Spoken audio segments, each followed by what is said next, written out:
Contrary to her dark expectations, the road remained quiet.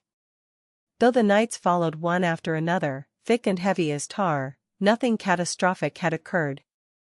Morning invariably arrived, and they set out once more before the sun could reach its zenith. Even though the heat-exhausted soldiers often lagged behind, causing minor delays, the pilgrimage proceeded without any significant incident. Gareth, as always, led the way with his personal guard. On the 5th day after their departure from the capital, they reached the northwestern town of Sortica. They spent the night there before turning further north. Throughout it all, Talia never let her gaze stray far from the servants Senevier had assigned to her.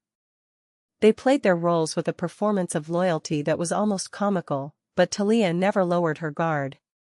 They were merely biding their time. It was as plain as day that something terrible was on the horizon. After all, did any situation involving Senevier not carry the long, jagged shadow of a conspiracy? If not today, then tomorrow. If not tomorrow, then the day after. A bloodbath was coming, Talia was certain of it. She didn't know if she feared it or if she was secretly craving it.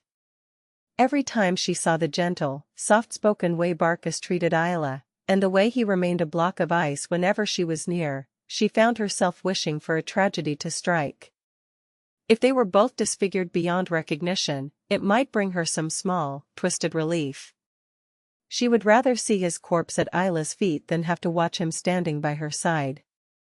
But when night actually fell, a suffocating terror would seize her. No matter how many times she told herself that his life meant nothing to her, it never took. Trembling with an unchecked anxiety, Talia would slip from her tent before the first light of dawn. She would wander through the darkness until she found him. Only after confirming that Varkas was alive, that he was breathing, did she feel she could take a full breath herself. She was walking along a narrow, overgrown path when the sudden neigh of a horse made her freeze. Picking her way through the dense undergrowth, she spotted Varkas's grey warhorse. Varkas was leading the massive animal toward a spring. He dropped to one knee, yanking on the reins to force the horse down to the water. With his other hand, he scooped up a palmful of water and began to wash the stallion's powerful neck. Sunlight filtered through the canopy, dancing across his ash-gold hair in shimmering highlights. Talia watched the scene with bated breath, eventually closing her eyes in a surge of despair.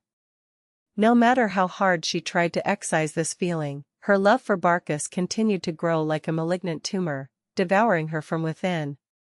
There was no escape from this quagmire. How was she supposed to rid herself of this?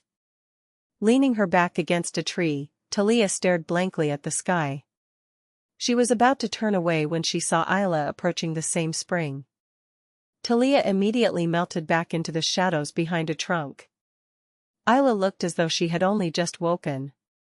A light robe was thrown over her nightdress, and her long hair fell in loose, dark waves over her shoulders. She looked just as unkempt as Talia did, perhaps even more so.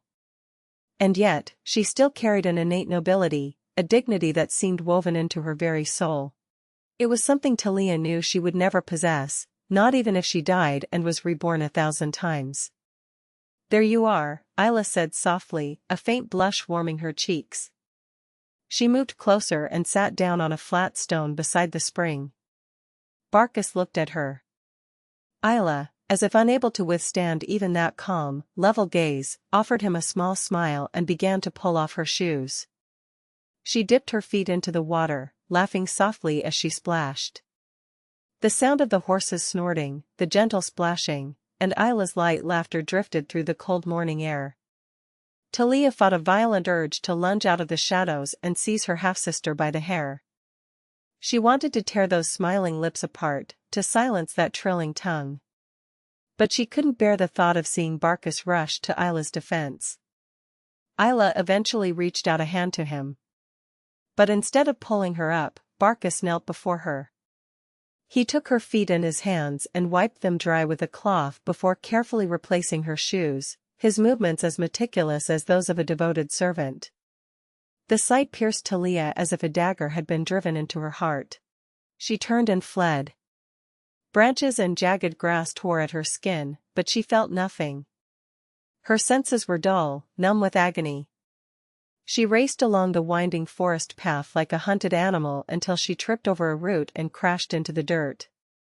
Lying there in the brush, gasping for air, Talia suddenly began to laugh. What would Synoviere say if she could see her now? She could almost see her mother's elegant brow furrowing in disdain. She could hear that mocking voice echoing from some far-off corner of her mind. You have two paths. The first is to take what you want, regardless of the cost. The second is to accept your defeat. It was as if Synoviere were practically ordering her to seduce him like some common harlot. But Talia would rather die than become her mother. Synoviere took what she wanted without a moment's hesitation. Talia. She didn't know what to do except pray for the end of her torment. She looked up at the sky through the mesh of branches before pushing herself to her feet. With leaden steps, she emerged from the forest to find a handful of knights scurrying about the camp in confusion. She tried to walk past them, but a guard, Rowan, she thought, stepped into her path. "Where did you go without a word?" he demanded, his voice sharp. "How many times must you be told not to wander alone without an escort?" He stopped abruptly.